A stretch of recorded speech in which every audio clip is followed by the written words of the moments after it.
Today, I'm going to be talking to you a little bit about rumination. Has your head ever been filled with a single thought or a string of thoughts that just keeps repeating and repeating and repeating? The process of continuously thinking about the same thoughts, which tend to usually be sad or dark, is called rumination. A habit of rumination can be dangerous to our mental health because it can prolong or intensify depression, as well as impair our ability to think and process emotions. It may also cause us to feel isolated. And in reality, it could really push people away if your rumination is over. I have family members that have been betrayed 35 years ago. And if you sit down and have coffee with them today, the first thing they bring up is how their life was horribly altered by the betrayal that they experienced 35 years ago. So, and it gets to the point where, you start to alienate people. But what causes rumination? People ruminate for a variety of reasons. Some common reasons people ruminate would be a belief that by ruminating, you'll gain insight on the life or the problem that is coming to your mind. Ruminating is a way that our brain is trying to make sense out of something, something traumatic. So we go over and over and over it. Although it does nothing. It's like sitting in a rocking chair. You keep busy, but it doesn't get you anywhere. If we're facing ongoing stressors that can't be controlled, we can also ruminate. Rumination is also common in people who possess certain personality characteristics, which include like perfectionism, neuroticism, and excessive focus on one's relationship with others. You might have a tendency to overvalue your relationships with others so much that you'll make large personal sacrifices to maintain your relationships, even if they're not working for you. So having self-awareness is key to changing your ruminating patterns. Now, if you're a ruminator, it's important to know that some tips may help you to stop the thought cycle in its tracks before it spirals out of control. Because once you get stuck on a ruminating thought cycle, it could be hard to get out of it. If you do enter a cycle of thoughts, it's important to stop them as quick as possible to prevent them becoming more intense and more embedded into almost a habit, because it's very hard to break habits, especially bad habits. So just like a ball rolling downhill, it's easier to stop the ruminating thoughts when they first start rolling and have less, traction and speed than rather than once they get that speed over time. Now you're trying to, combat rumination uphill.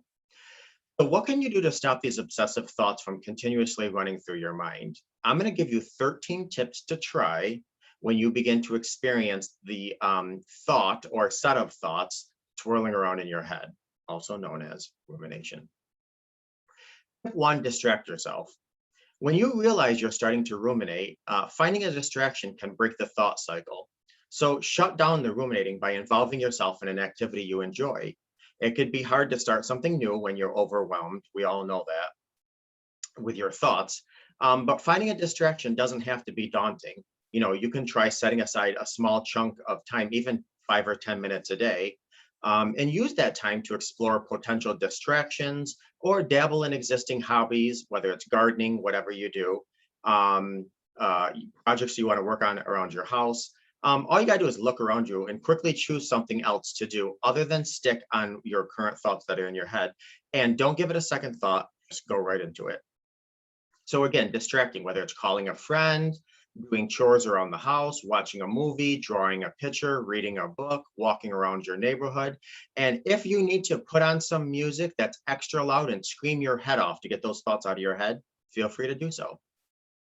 And if you can't do that because you have kids or a family that will look at you like you're going insane, go out to your car and scream or punch the steering wheel.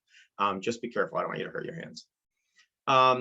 2, work on enhancing your self-esteem. Many people who ruminate report difficulties with self-esteem. And in fact, lack of self-esteem can be associated with increased rumination. So it's also been linked with increased depression too. Really, rumination does horrors over time to our body, our minds, our souls, and our future. Working on your self-esteem and self-worth can be beneficial because as you increase your self-esteem, you may find that you're better to control your rumination. 3, Try meditating or praying. Meditation or praying can reduce rumination. It involves clearing your mind to arrive and stay in an emotionless state. Meditating is good, obviously, for many other reasons, but seek out a quiet space, sit down, breathe deeply, and focus just on your breathing. Now, some people can't do this because their thoughts, come in, but so this might be one of those things where, the more you do it, the more you'll get better at it. 4, understand your triggers. Each time you find yourself ruminating, make a mental note of the situation that you're in. This includes where are you, what time of day it is, who's around you, if anyone, and what have you been doing that day. Develop ways to avoid and manage triggers so you can reduce rumination. If somebody betrayed you one time in a movie theater, but yet you have to pass that movie theater every day on your way to work, try to go a different way. Eventually, you will be able to pass that movie theater, but until your ruminating is dealt and worked on and addressed, try to avoid triggers that bring those ruminating thoughts on. 5, talk to a friend or tap into your community support, whether that's a pastor, whether that's your parents, whether that's a sibling, whether that's a friend. Ruminating thoughts can make you feel isolated. So talking about your thoughts with a friend can offer an outside perspective that may help break your cycle, or at the very least, keep you emotionally sound in the moment. Sometimes you just want to pick up the phone and talk to somebody to get you out of those crazy thoughts that keep coming in your head. And obviously, be sure to talk to whoever it is that will give you perspective rather than ruminate with you and say, yeah, that person was A, B, and C, and blah, blah, blah.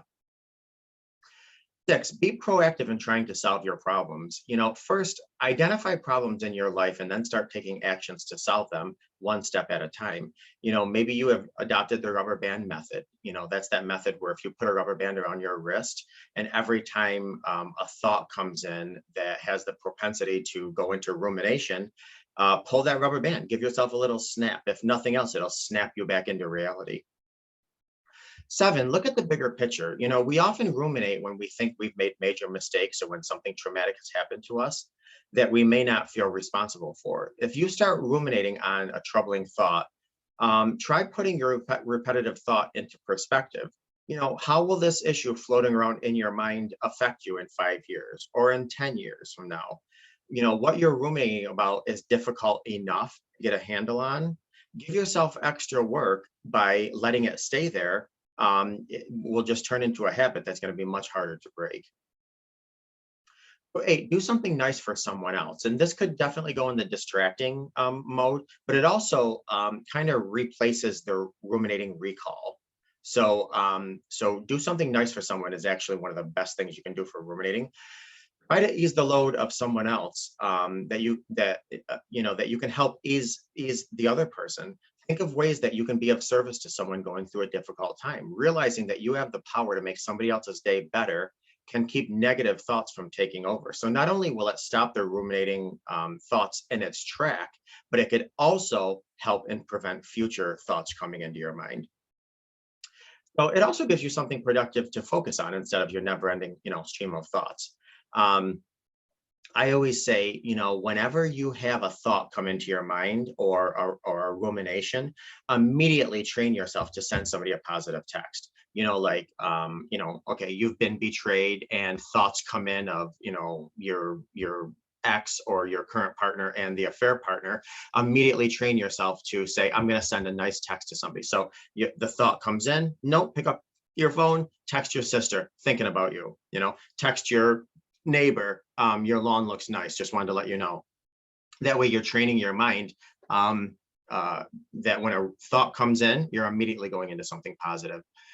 9, acknowledge your successes. So when you're in the midst of ruminating, stop and take out a notebook of your favorite or your favorite note-taking app and jot down a few things that have gone right this past week or even today, and your role in them. These don't have to be big accomplishments. Maybe you stuck to your coffee budget, or maybe you cleaned out your car, whatever it is. So basically, anytime you are ruminating, you immediately go back to saying, what are some things that happened today or this week that were positive? What was my role in that? And if that helps you out, refer to this list every time you ruminate. Number 10, change your narrative. And this is big for a lot of people. I mean, all of these are, but everybody has their challenges. Sometimes quieting your thoughts requires stepping outside of your usual perspective. How you see the world is shaped by your life experiences, your values, and certainly the assumptions. So simply by changing the narrative of your story you've created, it'll change ruminating and all the negative effects that ruminating brings. So, for instance, every time a thought comes in or a rumination, starts, instead of thinking, oh, the person that I loved is on the beach sipping martinis in the sun, laughing hysterically while getting fed by grapes. No, that's the story that's in your head. What's the actual story? There's pleasure and sin for a season. So maybe they're going through some nice times now, but when reality kicks in and bills got to be paid and life happens, it's not going to be martini on the beaches. That's the reality. So change your reality, change your perspective. Number 11, practice self-compassion. Dwelling on the past keeps you from letting go, keeps you from healing, from pursuing happiness, and just prevents you from overall living. So try self-compassion by first acknowledging that your feelings are true. I mean, you're bothered by these thoughts, there's no doubt. But also, know how these thoughts do not serve the person you want to become. So give yourself some self-compassion that you didn't put yourself in this position necessarily. And you don't want to become the person that you're ruminating about, who's constantly affected and you're a slave to the thoughts that come into your mind. 12, and this kind of touches on one before, but it's attach a different recall, attach a different memory to your rumination. What happened happened. No one has ever had, never allowed what happened to own their thoughts and emotions that follow. So basically, you can't unring a bell. Once it's wrong, it's wrong. I remember after I was betrayed, through years of horrible, intense rumination, until one day I said, I'm done letting my mind be a playground of these haunting and daunting thoughts of yesterday that I cannot change, that I cannot do anything about it. So instead, what I decided to attach a good recall to it. My daughter was a baby when I was betrayed. So every time a thought would come in that was negative about my betrayal, I immediately tried to replace it with when I was holding my baby, when I was listening to my baby giggle, look, I have a smile on my face, as I'm talking about it. So basically, you want to attach a different story. You want to attach a different experience to that rumination. So your body reacts to the positive thought in rumination, not the negative rumination. And lastly, number 13, question yourself. This is very helpful. I found this to be tremendously helpful myself, and a lot of people had said these two simple questions were very helpful. When ruminating thoughts come in and remind you of whatever it was, keep in mind whatever it was is in the past again, and know that your thoughts are just thoughts. Your feelings are just feelings. You are not your thoughts. Your feelings are not you. Feelings and thoughts just are. You cannot necessarily control what comes into your mind, but you do have control over how long the content stays and what it does to affect you. So here are two questions that put you in control regarding negative thoughts. The two questions that you ask yourself put you from being in the victim role to being in more of a role of being in control. These two questions are this. Number one, is this thought useful? Is what I'm thinking about right now useful right now and to who the person I want to be? And is this thought helpful? How is it helpful? And if it's not, you have no business torturing yourself by keeping that thought in your mind. Depending on the intrusive thought you may have, you probably have to repeat all of these steps, including the questions I just said. How is this helpful? How is this useful? How is this going to get me to be the person I want to be? But again, these two questions do put you in the driver's seat of your thoughts, taking power away from the thought and putting it back into your hands.